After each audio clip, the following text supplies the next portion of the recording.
fanambarana sy ny mpamorona atao ary amin'ny maharay aman-dreny mpiafy ny tenako dia mbola mihevitra hanteraka amin'izy ireo ny zavatra voalaza ato ary dia hampiaraka.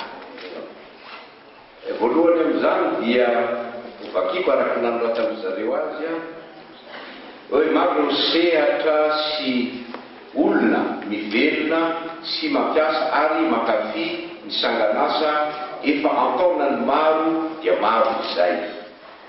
Nateo azy zany dia tampiny talenta rondoa sy asa sara ny asa natao dia tsy mbola tena misitraka izany araky ny tena tompony ho izy izahay mpamorona.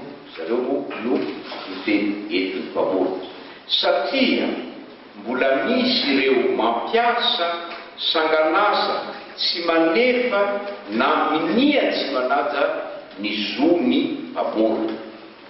Manaiky ireo mpampiasa sangan'asa rehetra zay mitany saiko za ny radio sy ny televiziona, ny karaoke, ny taxi be, ny cyber, mpikarakara fampisehoana, ny mpanao cabaret, mpanao bal na alibakizana, ny hôtel, ny restaurant, ny magasin fivarotana zany akabany koa mangataka nareo hanampina sy haka alalana amin'ny onda izay nanakinanay artista sy ny fanjakana ny fitahina izany.